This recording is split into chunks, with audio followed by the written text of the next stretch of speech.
You're listening to WCAT Radio, your home for authentic Catholic programming.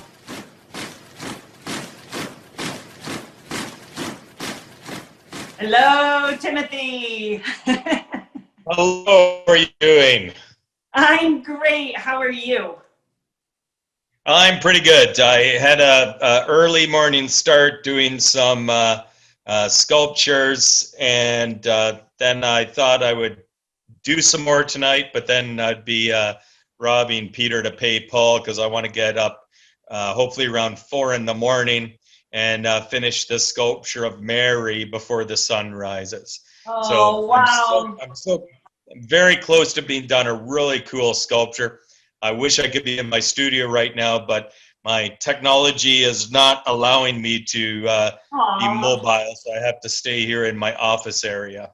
Oh, now wait, why do you want to finish it before sunrise? Oh, I have been working on this piece, detailing it, looking at it, staring at it, and it's with my sculpture, it's I'm very much concerned that I have to get them done within a set period of time, and I've literally worked on this piece for months, and so to finish it tomorrow will just free me up to do some more sculptures. To go to the next. It's a horrible state because I feel that there's a set amount of sculptures that at the end of my life have the potential of not ever being created. You have that many on your heart that you want to do? I really do believe, and I have absolute faith that there are those masterpieces out there. It's like Michelangelo said that he sees the sculpture within the block of stone, and all he has to do is remove the material to release and let that sculpture free. I have a more Platonic idea. I have the idea that in heaven, there are all these absolutely amazing, beautiful sculptures, and it's my job to just pull them down. Oh, so, wow. I do believe that they exist, and it's just putting that muscle into it and putting that focus on it that will pull those pieces down for the world to see. And if I'm not giving it my all, they're just going to remain hanging up there, and no one will be able to see it, right?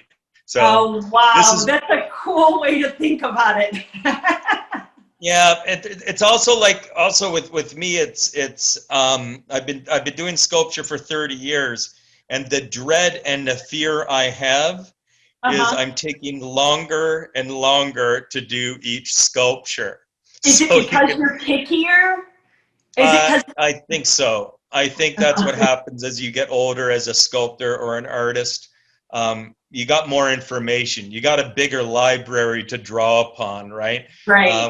When I was 20 and I started sculpting, I basically had 3 or 4 books to pull out. Now I have so much that's kind of, in a sense, weighing me down. I have that huge responsibility, and I have that huge amount of hope, and that hope is crushing sometimes.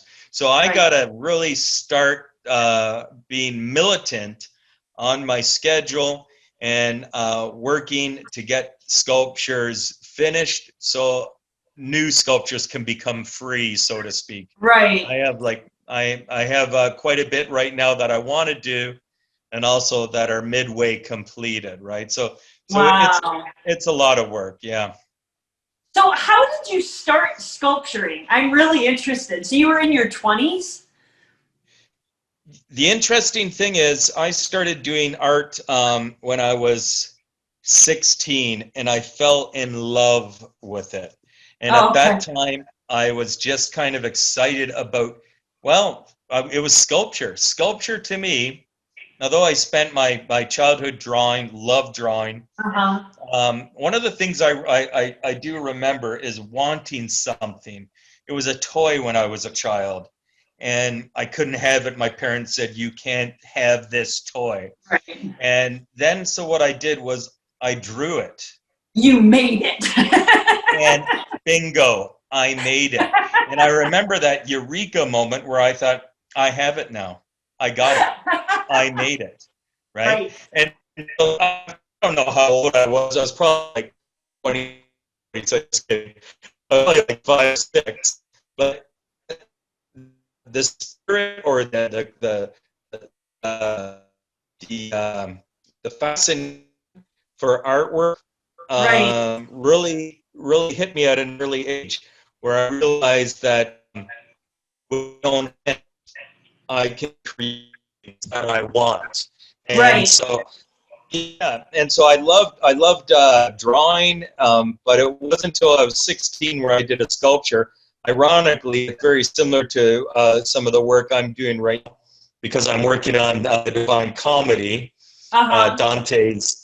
I just finished the Inferno, and Wow. the first sculpture I did when I was 16, it was this demon coming down and attacking this person, and I just absolutely loved it. It was like relief. It was kind of merging out of a flat surface, coming totally three-dimensional, and it was just such a beautiful, exciting idea to make a three-dimensional form that just totally excited me, captured me, and I was sold on the idea of artwork at that age, at 16. Wow. When did you start getting more serious about it? I started getting more serious probably when I was like 17. Oh, really? Like right away? Yeah, and I remember basically just doing art nonstop, and it was to me, it was very peaceful. My subject matter really was exploring everything at that time. A lot of abstract artwork to making these forms. As a teenager, I was thinking about the idea of art. I just love the idea of art and creating things, and I was persuaded, or I was kind of influenced by the other artwork that I was seeing in art galleries, which I didn't really kind of understand how negative it was at that time. So I was kind of making some of the abstract artwork I saw, thinking that was fun too.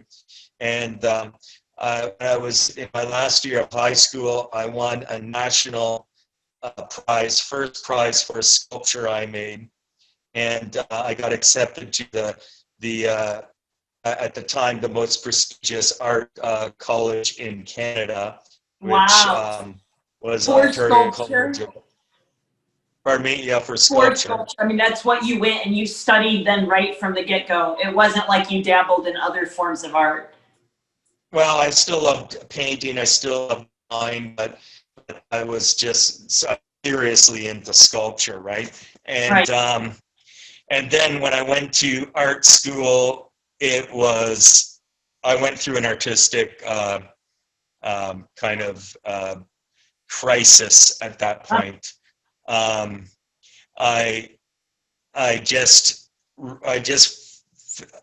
think I was at the point where I was giving so much of my life to this now, and it was like kind of no going back, right?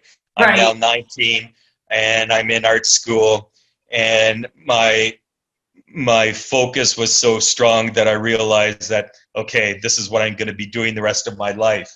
But then I began to I went through kind of an artistic crisis in the point where I started to question the type of artwork that I was doing, the motivation of it, the people that I was surrounded with, and it actually was a very much a time where I was thinking that this is absolute bullshit. Why Really? am I spending? Yeah, like Were why am I? you good? Were you Oh, good I at was that? the best. But I you was great. still, yeah. So you still kind of were going Oh through that. yeah, I was just like I was doing huge sculptures and everything like that. I remember Right. the instructor of the head of the sculpting department brought me in his office, and he sat me down and he said, "Tim, I think you're recreating the wheel. At one time you're doing like an abstract expressionist sculpture. The next time you're doing this.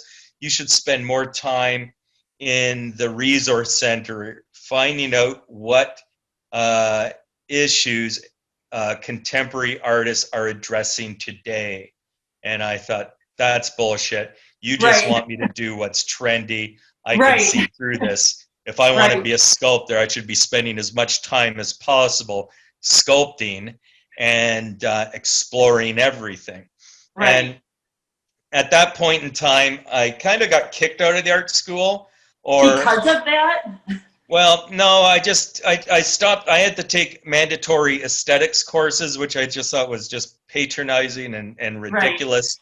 And I had to take other courses. And I just basically started doing my own sculpture, and the sculpture, they began to be very large. And I was tapping the reason.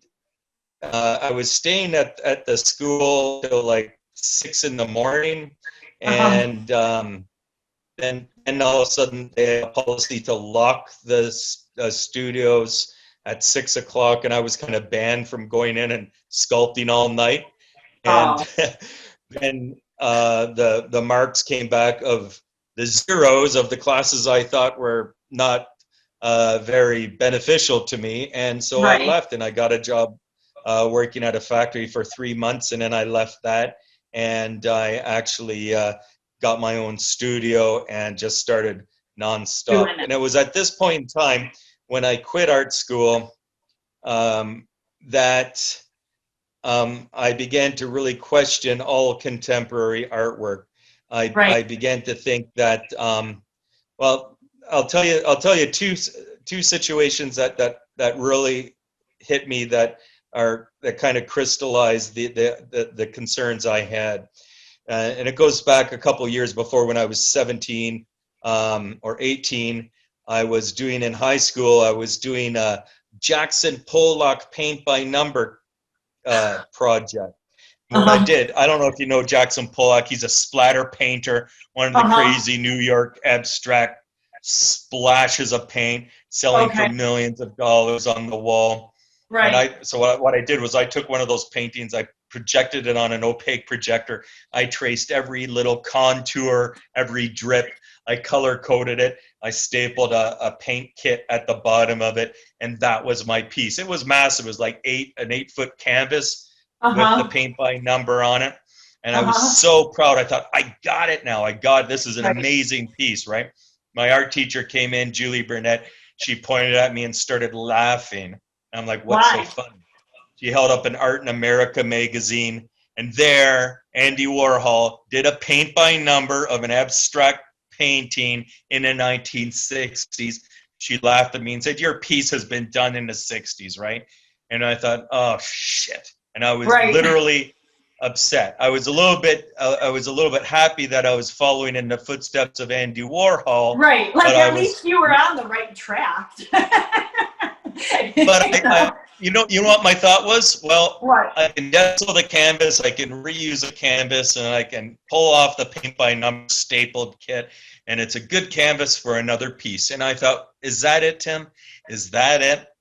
Is that it? It's all about the first. Is this some stupid race that if you're Right. the first person to hit that buzzer, you get the Right. prize? And I Right. thought, there's no substance there. There's No. nothing there. Right.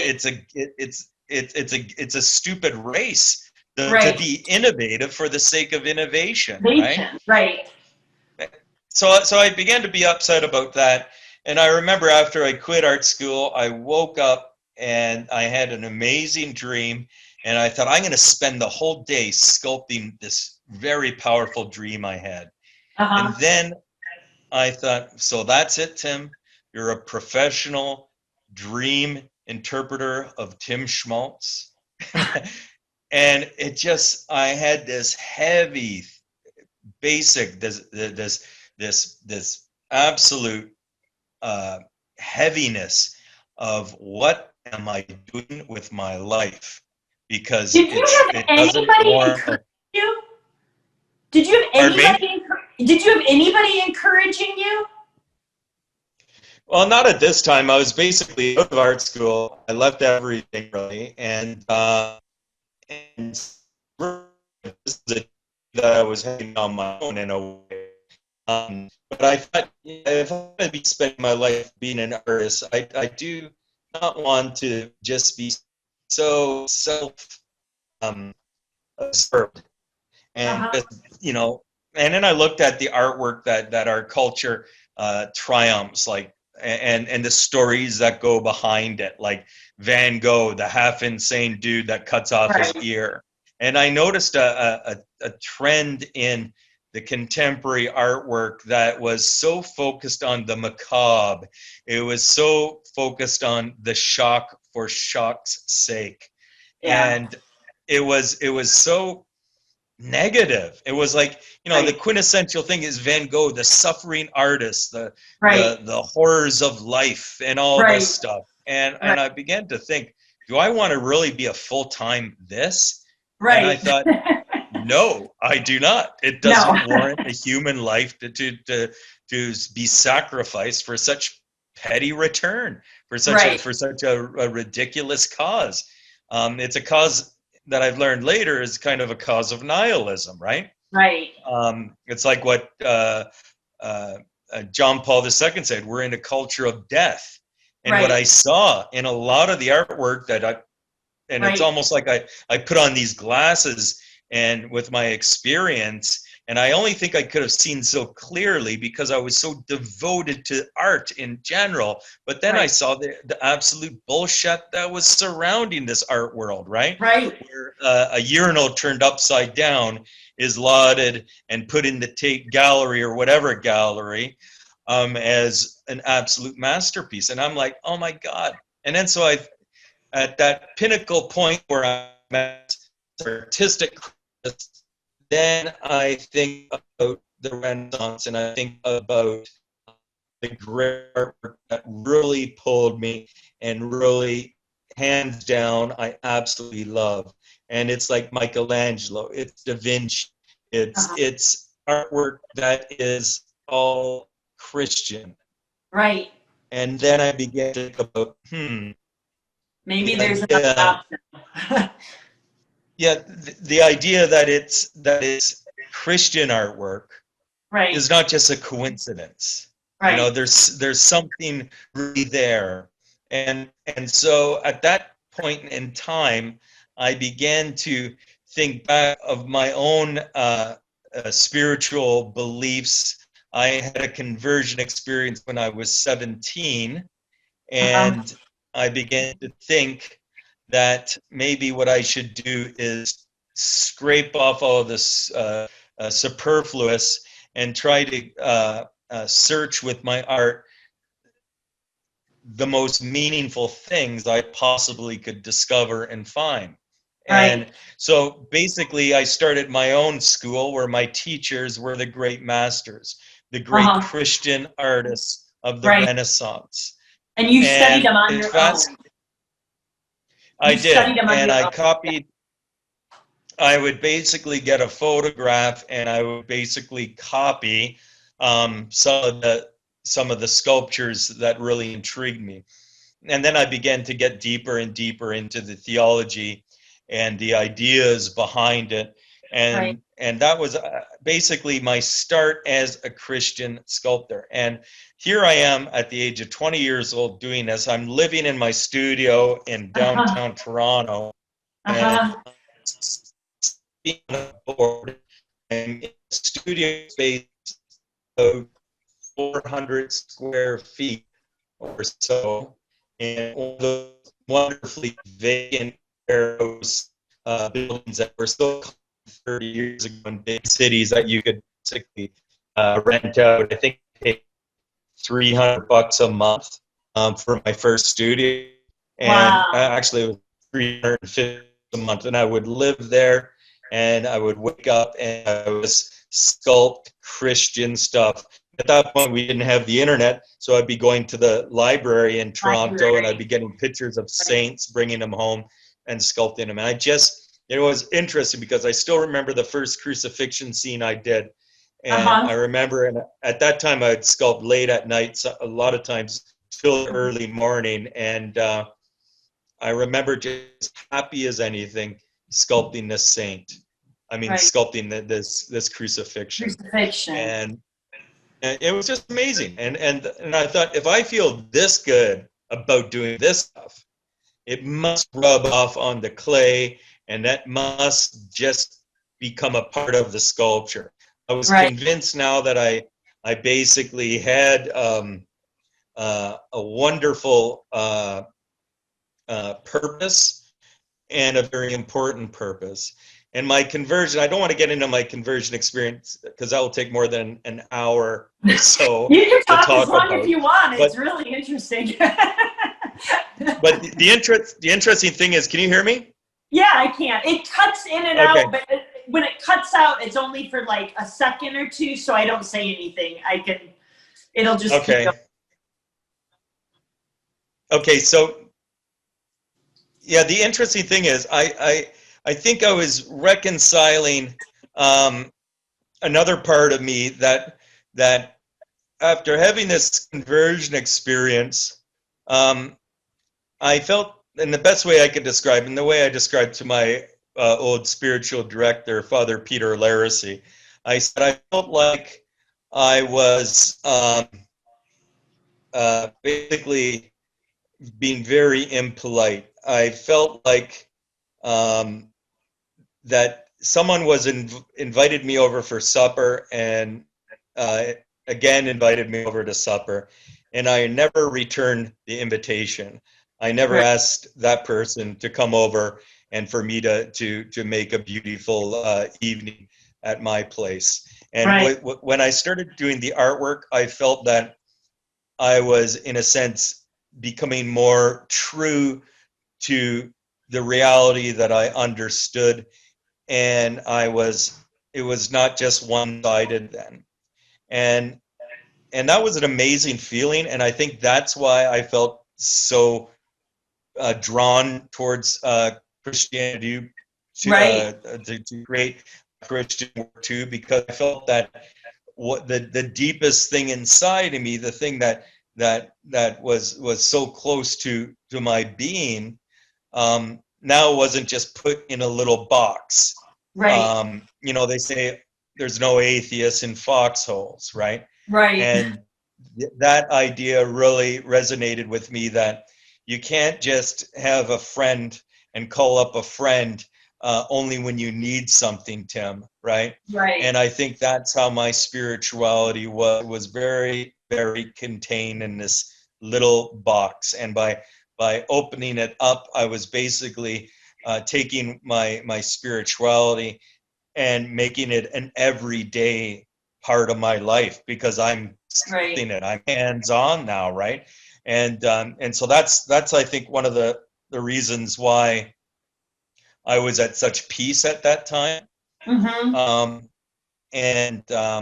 then as I continued to create Christian sculptures, and I actually got to the point very quickly that I didn't want to do anything other than Christian artwork. I quickly got deeper and deeper involved in this, because if you want to sculpt St. Augustine authentically, you can't just take a prayer card and copy that, right? You have to really kind of understand who you're actually representing. So it became, it was a lifestyle before.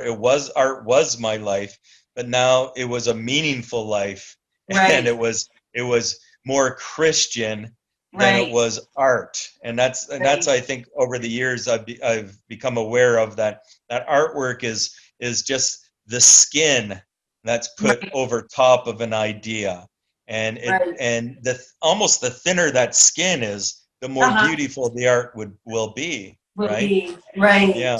And so that's an answer your question, how I began to do sculpture. And Right. that takes me from a period of being a teenager into my first studios. And my first studio for 4 years, I slept in the corner, very dusty. I slept in my work clothes. Right. And no heat. It was very, very, very minimal, very, very much like a monk, which I enjoyed. And Right. I would have my business suit wrapped up in a plastic bag, one of those suit bags. So every once in a while I would go out and have a meeting, and go out in public, and I would, almost like Superman, transform into business clothes. Right. And then I would be in my dirty clothes the whole time. One funny thing about this period of my time was it was illegal to live in the studios. It was? It was a big General Electric warehouse, and there was it was just a massive place. But my little studio was just one job. But I'd be working all night long, and I became friends with the Ethiopian security night watchman who walked this massive building at 2, 3, 4 in the morning, and he'd always come by and he would chat at my studio at like 3 in the morning. No one else is alive at that point in time, except for this tall, he's one of those tall, almost bluish Ethiopian guys. His name was Salim. He was great. And and he'd talk about his life and everything as I would sculpt, because I can sculpt and talk at the same time and listen. And after like 2 years of him on his night watch coming by and chatting with me a bit, he said, "Man, when do you ever go home, Tim?" As if he just realized I'm always there. And I felt he was a friend enough at this point in time that I could really tell him the truth. And I said, and this is a refugee, right? This is a serious refugee that had a mean life, right? And I said to him, "Salim," and I looked at him and said, "I live here, man." And he looked at me and he said, "No, you don't. It's impossible for you to live here." And I considered that awesome. So here's this guy that's had a wicked life, and he looks at my little studio here, and he's and like, he "It's said, impossible."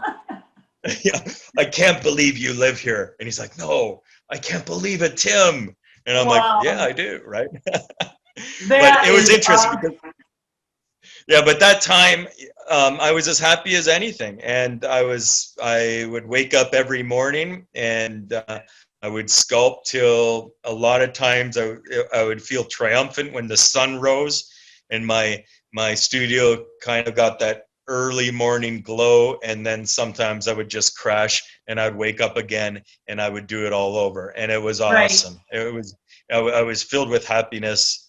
Were you selling your work at that time? Were you selling it, or what were you doing with it at that time? I was doing about the same as I am now. I'd sell some of it, and then I would be just doing other things, right? And so it was a combination of that. At the age of, I think 22, I did my first life-size sculpture, and I was so excited about it. A life-size sculpture. It was a sculpture of Saint Teresa of Avila, and I took and I really loved Bernini's Ecstasy of Saint Teresa, which is Saint Teresa of Avila. Yeah. It's amazing. And so when I did my life size of her, I had her looking up as if she's seen something absolutely awesome that's going on right behind you as you're standing there taking a look at it. And so, so I started doing life-size sculptures at, at the age of 22, I think. And so enthralled, so excited about that. And I wanted to, at that time, I also was really early on, and I think I've just, as I've developed as a sculptor, become more strong about this idea, wanting to do authentic representations of the saints. I remember I went to one in my early 20s. I went to one shrine area, and it just crushed me. It just pissed me off beyond belief, because all the saints basically had a stamped face. Oh. And I couldn't tell the difference between St. Elizabeth Ann Seton and St. Katira Tekakwitha. I couldn't, the same face, right? Same company. Right. I began to be very angry at this kind of no care taken to represent the saints, where you know, you have St. Thomas Aquinas, who, you know, other than a little modification, will look like any other saint. And I was just so angry at that. Right. And I was so angry also at what I was battling, because at that time I still was in that Toronto kind of surrounded by artists and everything. And they would look at me like I was a UFO, because here I am doing Christian art. And I saw so many preconceived stereotypes. None of them were positive about Catholicism as I entered the normal world. And I think every Catholic, if they're aware, will sense this kind of that you're being ridiculous if you believe in this stuff, and it's extended all. But then what so I was very aware and sensitive that, being a Christian sculptor, that I'm kind of creating the face of this faith, and that I better do a damn good job, or these stereotypes. You do, though. Thanks. If I don't, these stereotypes will be perpetuated. Right. Do you understand? And so it's like I was very much intent on bringing that understanding of what Catholicism or Christianity, in the larger scope of it, what it is to me, which is hardcore, which is awesome, which any secular atheist person, if they really were introduced to it properly, I think would be able to be converted. Right. If it was presented properly. Right. But oftentimes it's the opposite. It's like it's done in such a way. And I think also with the artwork, that I've seen some pieces of artwork and presentations of artwork that I thought, this has to be intentional. This has to be intentional. And what it is they're creating a wall where only the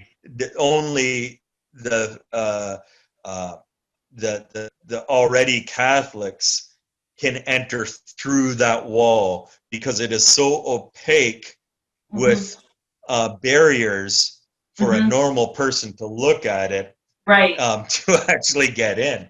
And I think that a preacher has to, one of the purposes is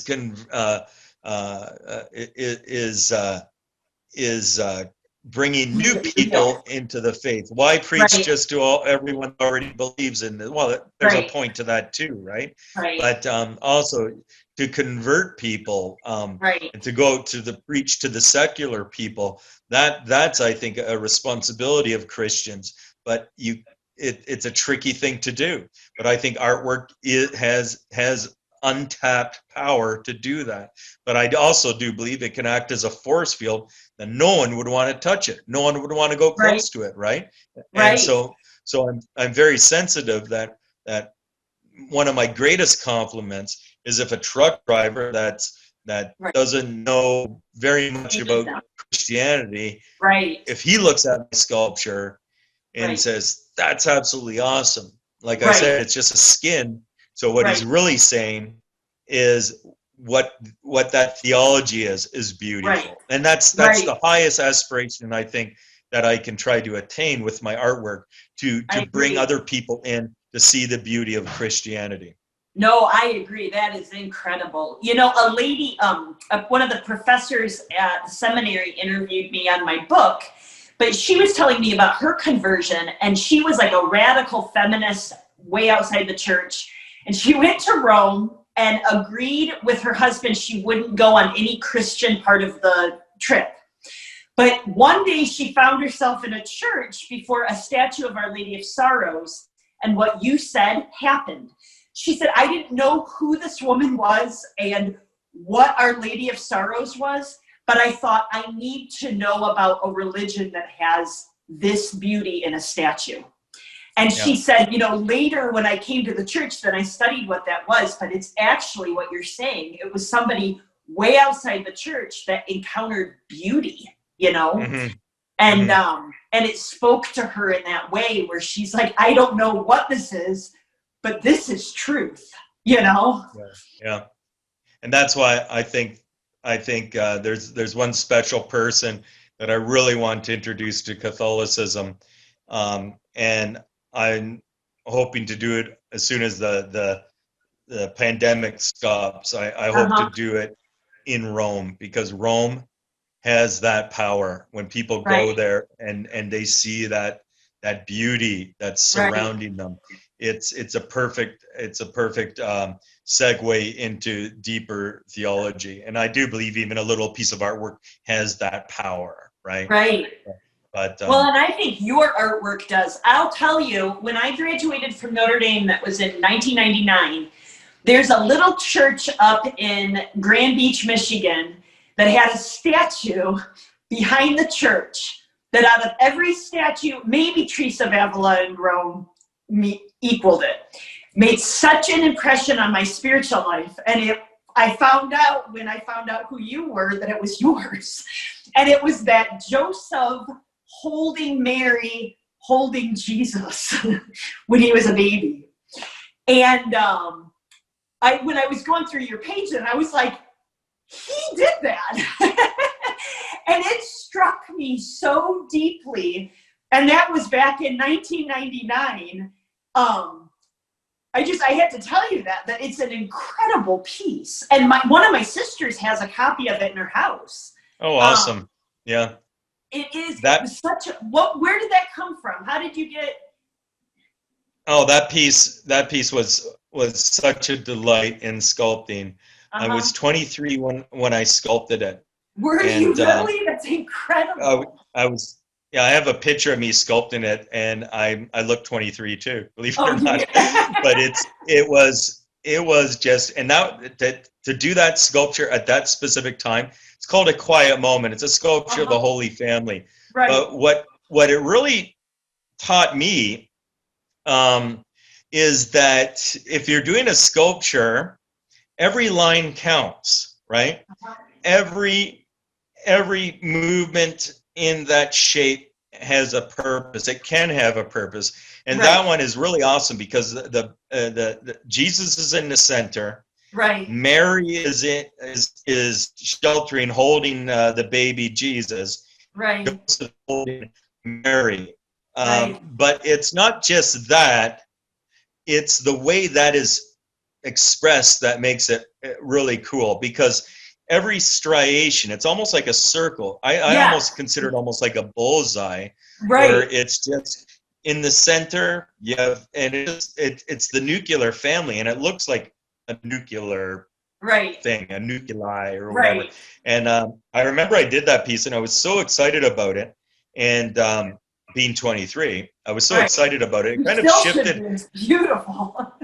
Oh, thanks. And it's like what it showed me is that idea that beauty can work for a message, and I really do believe that sculpture is very beautiful, and it's easy to you in. So even today, when I do a sculpture, I'm still using the same ideas of drapery, not having drapery just like a wet rag thrown on something, but to draw your eye to a certain attention, to control the way you visually experience that, right? So that one there, the most important thing, obviously, baby Jesus, everything's being sucked right into the center of that infant, and then the Mary surrounding, and then the Joseph, the man protecting, surrounding, being the framework for it. So it was a really exciting project for me to do. And the pinnacle of that time was I actually presented the bronze cast of that to Pope John Paul II, Did which, you? oh yeah, it was just some of the bishops in Canada loved the piece, Uh-huh. and they petitioned for it. And Uh-huh. so I got one of the most amazing letters that Pope John Paul II will bless my sculpture called The Quiet Moment in Rome. And so I was so excited. And Right. as I walked up, just like my sculpture has rings of circles to pull you in, I Right. swear that Pope John Paul II had these rings of spiritual power. The closer you got to him, it was Right. almost it was an undescribable uh, Experience. impact that it Yeah. had on me. This was a year before he passed away. He Wow. blessed the piece. He saw the piece and blessed it, and that was about it. But that was very exciting. But years later, in fact, only 2 years ago, I was in Rome talking to actually Cardinal Harvey, Mhm. who was working directly with Pope John Paul II. And Uh-huh. this is I don't know, like now basically 30 years, almost 30 years ago, right? And I'm Right. having an espresso with Cardinal Harvey. I have actually two of my sculptures installed at St. Paul's outside the walls. And so the Uh-huh. last installation, we were sitting after we did the blessing of the piece, and we were having an espresso. And I said, this isn't the first time, we've met here. I've Right. known you a long, no, actually, I said, when the first time we met was? I'm sure he wouldn't remember. He says, "Oh yeah, I remember. It was like 30 years ago when you gave the Holy Family sculpture to Pope John Paul II. He really loved that sculpture, and he put it and he said some place in the Vatican. He put it over Right. here, and yeah, my jaw dropped. Like Right. 30 years later, I always wondered because Pope John Paul II couldn't talk at that time, and I always wondered Right. what did he think about it. What did But he actually think? yeah, but Right. to know 30 years later that he loved the piece, I'm and then sure he he placed did. it in a spot that he could see it a lot, Right. was just, it blew me away. And it was just like it was amazing hearing that only a couple years ago. But Right. that sculpture has kind of divides how I see Christian artwork. I see that as beauty and comfort. When you look at it, you're at peace. I think you can meditate with a piece like that. Right. But I also believe, like with my own spirituality, there's the comfort, but there's also the shock and the challenge. And I think that all Catholics, they have those two areas of their faith where it's their comfort when something horrible happens. They're on their knees and praying. Right. It's the comfort, when they're married, when they're hopeful, etc. Right. But then also you have what Christianity presents to you is this radical impossibility that you have to strive to, right? Right. And it's like Right. to see Jesus within the marginalized, Right. to see to love your enemy, for Right. instance. The advice to throw away all of your money, give it to Right. the poor, and go follow Jesus. These are the challenges. This is to love your enemy. This is the shock. This Right. is the hardcore Christianity that asks us to be the best we possibly could be, and to see God in the least of our brothers, and Right. that we need constant reminding of. And that's I oftentimes think, you read the Bible once, why do we have to every single Sunday hear it again? Like, Right. can we just say we get it? And no, we know we don't We get it. don't. We never do. We need that Right. constant affirmation, that constant Right. reminder, because of our corrupted nature. We we Right. we we need that as a constant in our life, we need to hear it. And with my artwork, what I hope to do is make people see it, in a sense, right? No, that is just awesome. You know, the other piece that really struck me is your Padre Pio. Maybe because I have such a love for him, but that is an incredible piece. I love Padre Pio. He is my favorite saint. I pray to him daily, and it was through that sculpture that was one of the most amazing experiences I had as a sculptor. Okay, I don't want to go off on this, but I have to now. You mentioned Padre Pio. I'm working on this project of Padre Pio, and I'm thinking about doing the preliminary research on him. I want to find out everything I possibly can. So what I'm doing is I'm looking at the information I can find on the internet, and a lot of the stuff I see on there is very skeptical about his stigmata, right? And I was actually getting kind of angry at this because the skepticism that was everywhere was getting in my way of my research on how to create the best Padre Pio ever, right?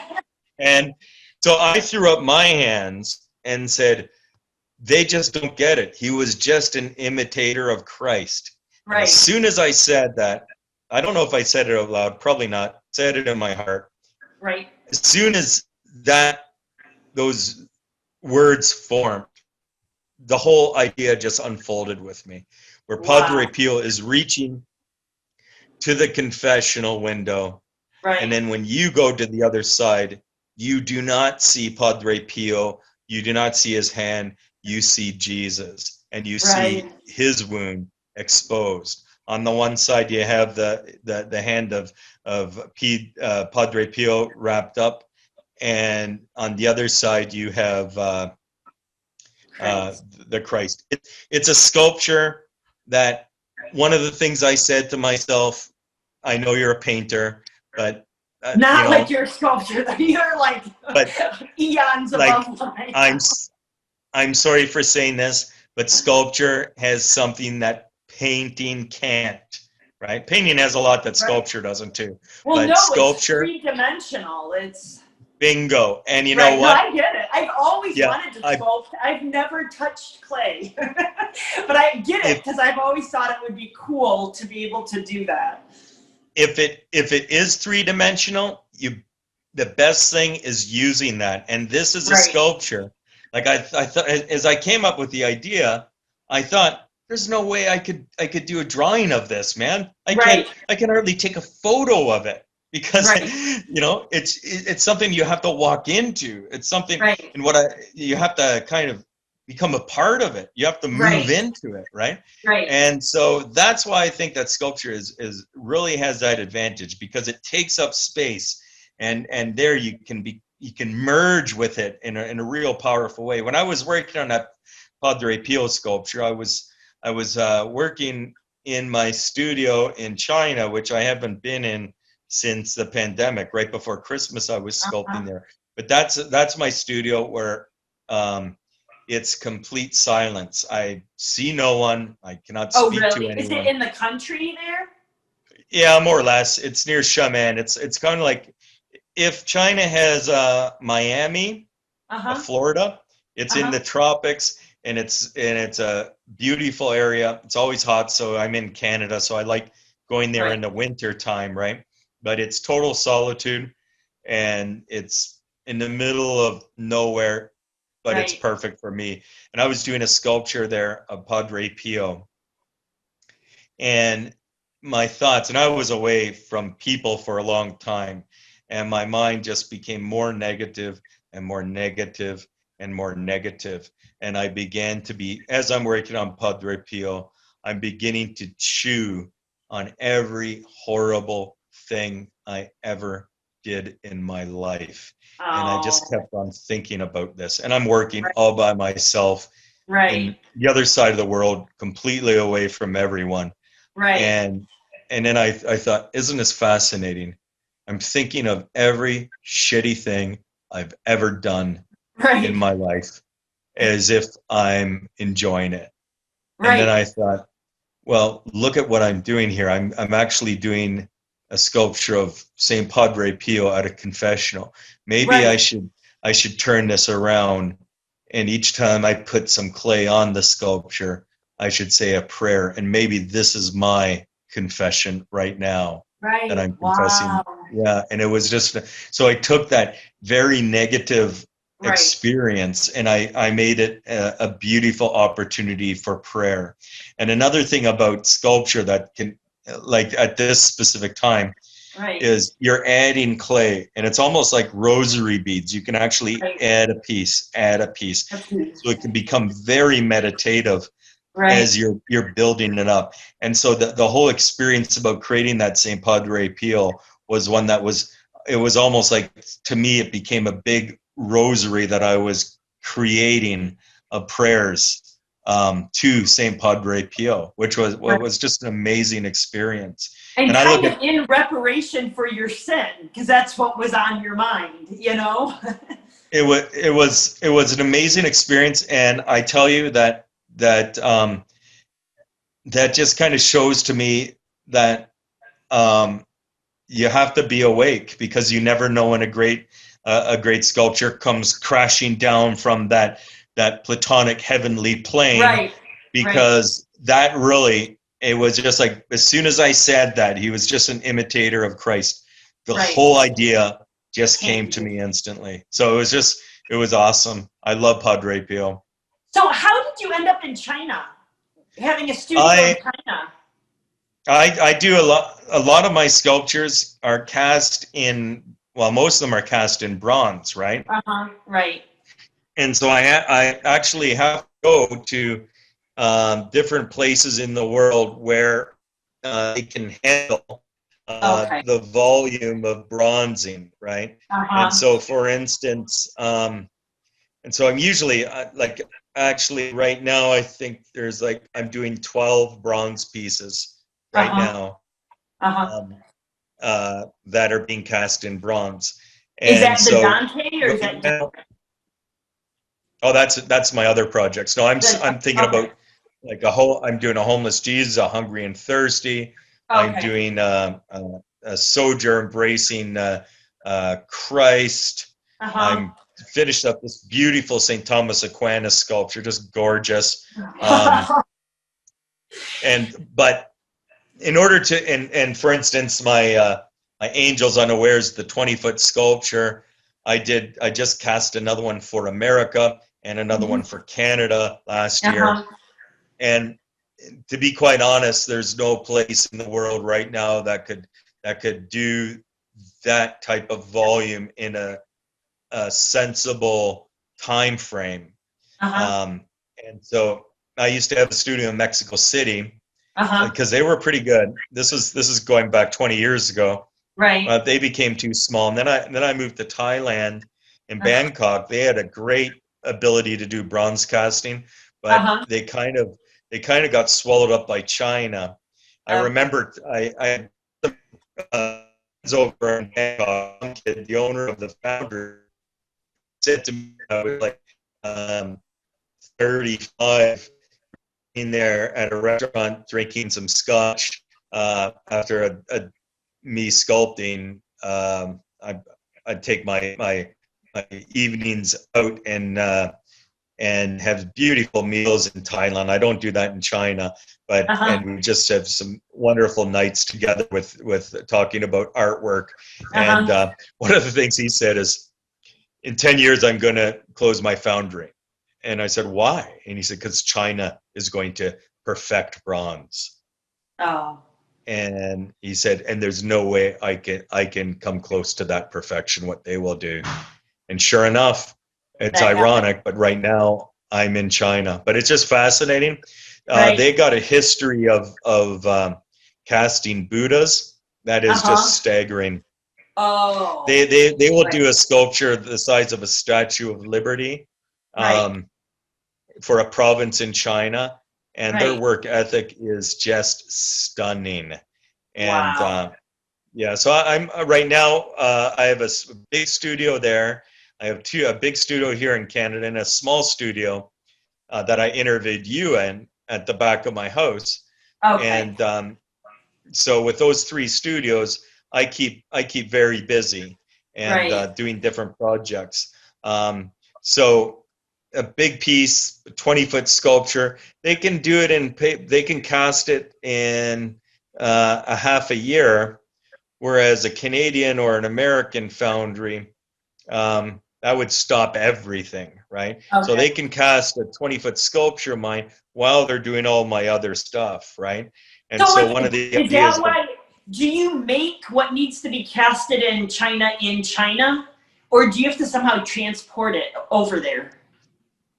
well, I'm working on a 20-foot sculpture here in Canada, and when Uh-huh. it's done, then I'll transport the mold over to China, and How? then Wow. buy a mold, I use it, and I Uh-huh. airship too, so it gets there in like 3 days, right? And then Right. like over there. When I'm over, I'm watching the burning casting and everything like that. But I'm also doing more sculptures. I did St. Thomas Aquinas before Christmas. It's just gorgeous, right? And Wow. Incredible. I, yeah, and it's basically the same as I was when I was in 22 or 23. I'm sleeping Right. on a board there, Right. and it's very austere. I'm sleeping in the studio, and I have jet lag, obviously, flying from China to America all the time. But I Right. have learned to use it to my advantage. So when I'm not sleeping, I just get up off my board and sculpt, whether it's Right. 3 in the morning in China, I don't care, right? There. I'm Right. sculpting. And I actually have my Bible tapes over there, and I got my ghetto blaster. I usually for the last 4 years I've been listening to the Bible on repeat, and Oh, it's really wow. it's a really an amazing experience. It's Right. actually more than 4 years, but since the pandemic, I've been listening to the radio now to figure out what's going on Right. daily, and that's kind of disrupted my normal routine. Right. But one of the thoughts I had was, this is 4 years ago, that if I listen to the Bible Right. nonstop while I'm working, Right. um, that's more than 8 hours a day listening to the Bible, Right. unabridged, right? Right. And I thought, my God, I'm the first person in the world ever to do this, because the technology, I can get a CD, I can Right. put it on, and I put that on repeat, so that Right. one day I listen to it on repeat. And Right. I just feel absolutely amazed that I am in this position where my eyes are busy, my hands are busy, but my ears aren't. And Right. so if I can plug those ears into something that's absolutely amazing, Right. that is cool. And I thought, yeah, like in the 1800s, no one could, you'd have Every to have a page Right. I reading was the just gonna say Bible that in you'd the have to corner. hire someone to stand there and read to you. That that would be that would be just way too expensive. Right. But so That's but so I'm awesome. thinking, oh my God, this is like, and I tell every artist, every Christian artist should do this. Right. It is amazing. Get Right. what I'm listening to is James version, the sound of it. It's like James version. I got it cranked, and Uh-huh. you got a British person reading it, and it actually Stephen B. Stevens is an American, and he's one of the best Bible readers possible. Wow. Stephen B. Stevens. He's better than English accent guys, right? Right. And he reads the Bible, and it will blow you away. And the thing is, what it's almost like the monks Right. And like he while they eat, copied they the have somebody Bible, reading. but you're doing it with your ears, right? It's Right. like you're and I'm telling you, it's something that sustains me. And it's interesting because you have the people that worked on the railroad. I thought about this. You have the people that worked on the railroad, and if you talk to them, right, Uh-huh. or if you look at the history, there's a certain way they would hammer the spikes. They would swing their hips a certain way. They would Right. hold the hammer a certain way. And I heard that if a normal person that didn't have the rhythm and the skill on how to hammer the spikes all day long, they'd be burnt out within a day or so. Because you think, how could these guys, Oh, right. and they're thin, wiry guys, how can they do this day in, day out? Well, they had a technique that they could sustain themselves day in, day out with this hard, laborious job. Likewise, I think with being a visual artist, you need to develop techniques. You need to develop a way that can sustain that solitude and that concentration. And what I found is by having the Bible on repeat, it puts you in this mindset that is sustainable. And you can, if you think you can only sculpt for 8 hours, but if you set it up properly, like I'm doing, you can do 15 hours and you won't get tired. And it's fascinating because it just brings you energy. And then if I listen to, I love classical music, but if I listen to that, my energy is not as consistent, and I do not have, and I do not have that much endurance. And if you listen to BBC or CBC, your energy just goes down the drain after like 8 hours. You'll and don't talk about normal pop music or anything. No, it'll just kill you, right? But it's fascinating. So I actually started doing the same thing at my studio in China. So I have my Bible and tapes just sitting there waiting for me to come back. And then that's what I do. Every new day I have a new disc. I put it in, and then it goes on repeat. And that's my day. And a new day comes, I get a new tape, right? I put it in, I listen to that. And it's fascinating because you can listen to the Bible once. You can listen, you can read it, and you can page through it. But there must be something else that happens if you're listening to it day in, day out for years. There must be something else. I agree.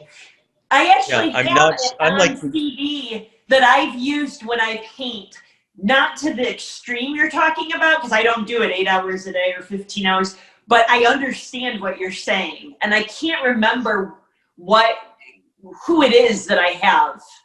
I think mine is multiple voices reading it, like the different characters have a different voice. Be careful. Be careful. I have this one tape. I have this one reading. And whenever, like, oh my God, like the Old Testament's fine, right? Right. But then they have this piano music that comes up whenever Jesus talks. And it's like, it might be great for the first, 1 hour, but after a while, that piano music just really corrupts your whole experience, right? Right. But but it's I'm my own guinea pig for this, but I do believe that if you bring out that positiveness, and it's almost like visual or audio wallpaper in my studio too. So I'm not hanging on that my seat on each word, but I go in and then I leave it, and then I'm I'm cutting this wire here, and then I got a visual puzzle I'm straightening out, and then I come back in on it, right? And so it's really nice though, and I challenge anyone to find something that could sustain them for years and for full days, other than the New Testament. I do find the Old Testament a little bit more grinding my teeth when I'm doing it, right? But the New Testament is just so filled with awesomeness. It just my spirit just lifts up. But if I'm in some areas of the Old Testament, oh my God, it's not helping me. It's not helping my speed. It's helping. That I totally understand. So where is your statue of Teresa of Avila that you loved so much, that you did? The St. Teresa of Avila, that was my first life-size piece. And that is in Ontario, in a St. church. And that piece, then I went to doing larger piece. I think when I did a cast stone piece that was 8 feet tall, and then I started going bigger, and it's really at that time it was I was really focused on things than I am now. I think I'm more trying to penetrate some of the blind spots in Christian artwork. And there are a lot of them. What I find fascinating is if you look at the richness and of the Bible and how much is there and how little of it has been translated to artwork. It's like you could almost argue that Christian artwork has just begun because there's so much there. And one of the things I like to think is this abstract, what I'd like to call bullshit artwork that's out there, like the urinal or the banana or whatever you want to call it. Well, one of the benefits that it did do, I think, for us artists today is anything goes now. Anything goes. I think that in historical periods of time, they were very much rigid on how and what you would even think about sculpting, right?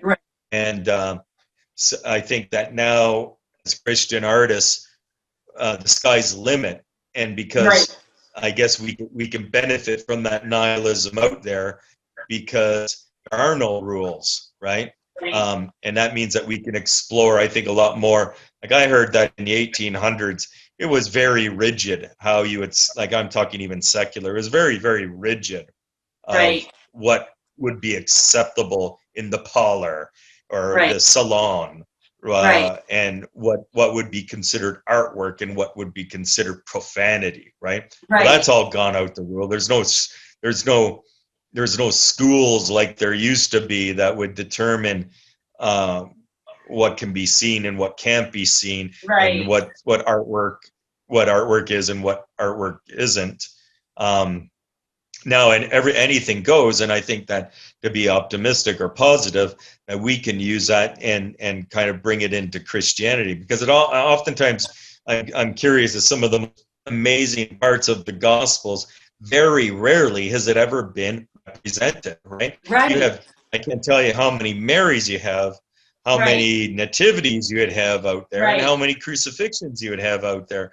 But what about the spaces in between, right? There's a lot there. And then you think about the saints too. You would have, like my St. Thomas Aquinas I just did, right? He's quoted, people said about St. Thomas Aquinas when he was becoming canonized, well, doesn't he need miracles to be, let's see the miracles. And then someone said, everything he wrote was a miracle, right?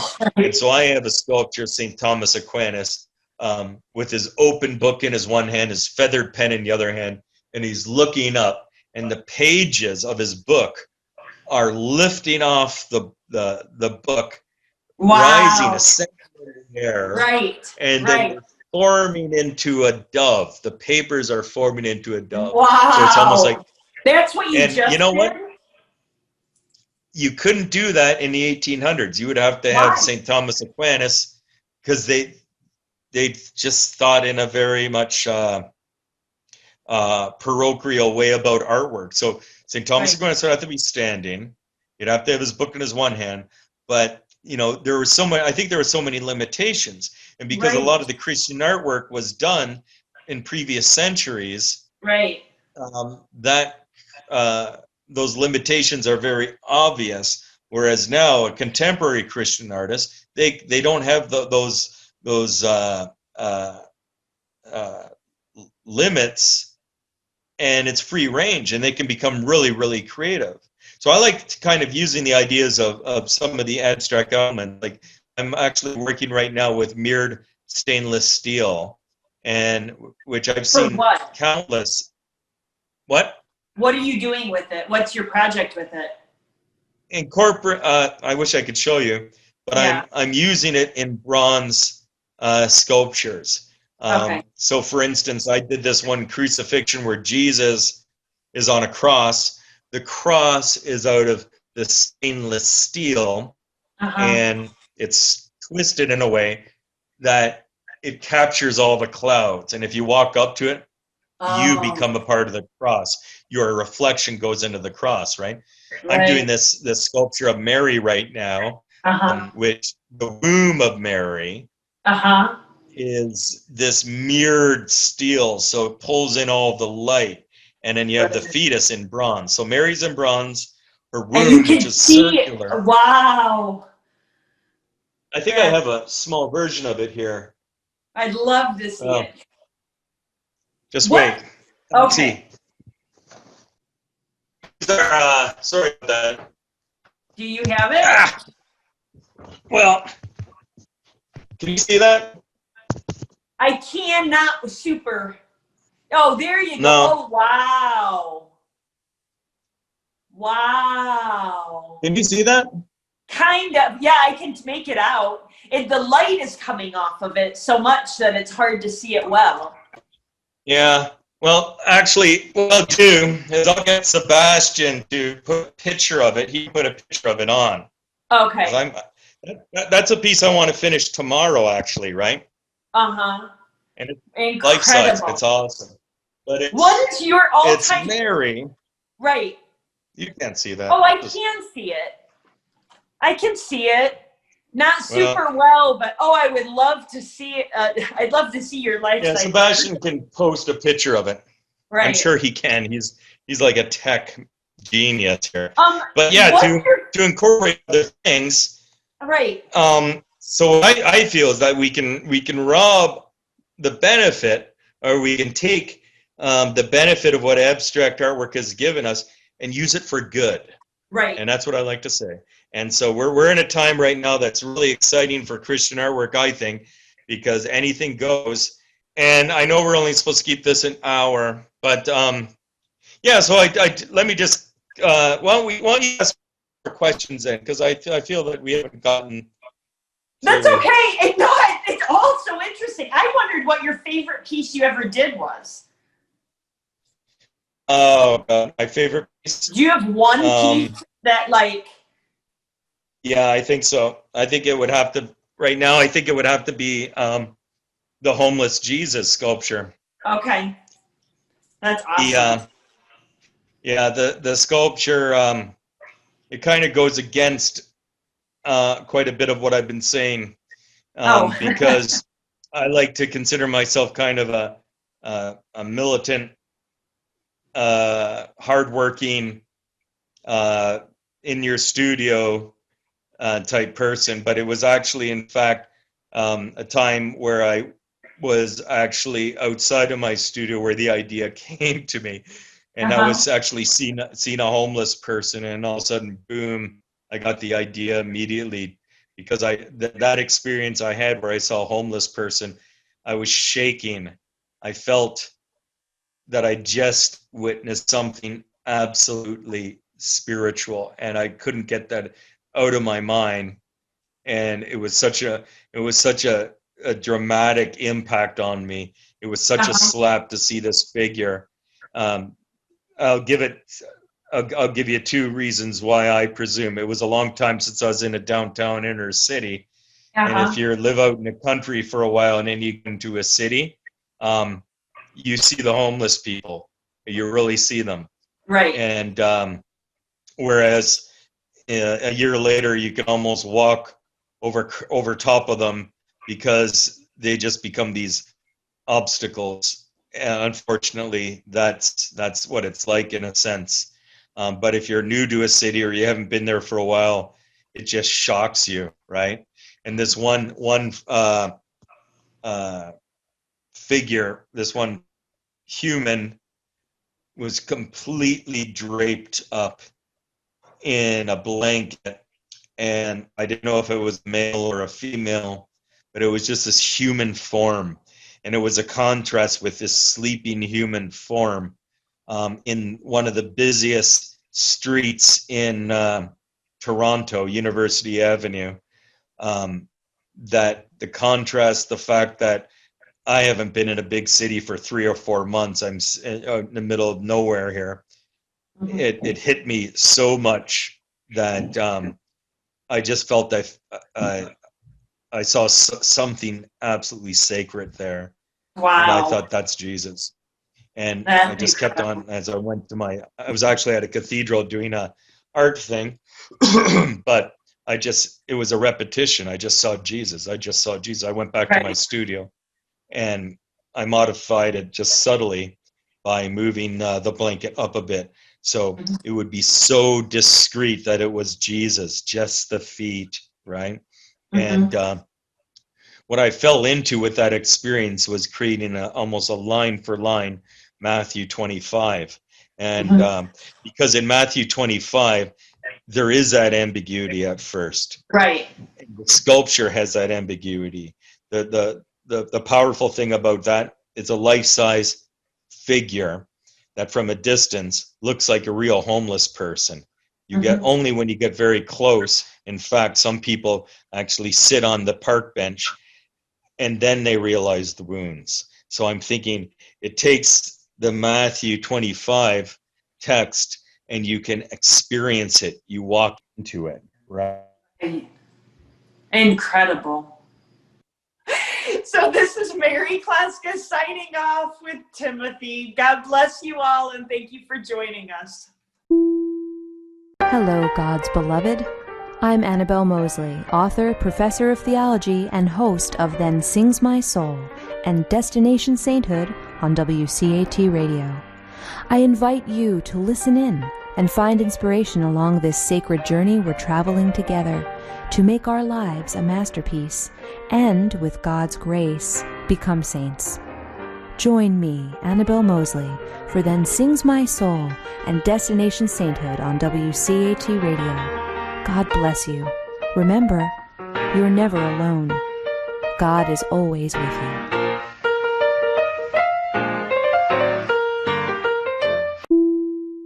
To a production of WCAT Radio.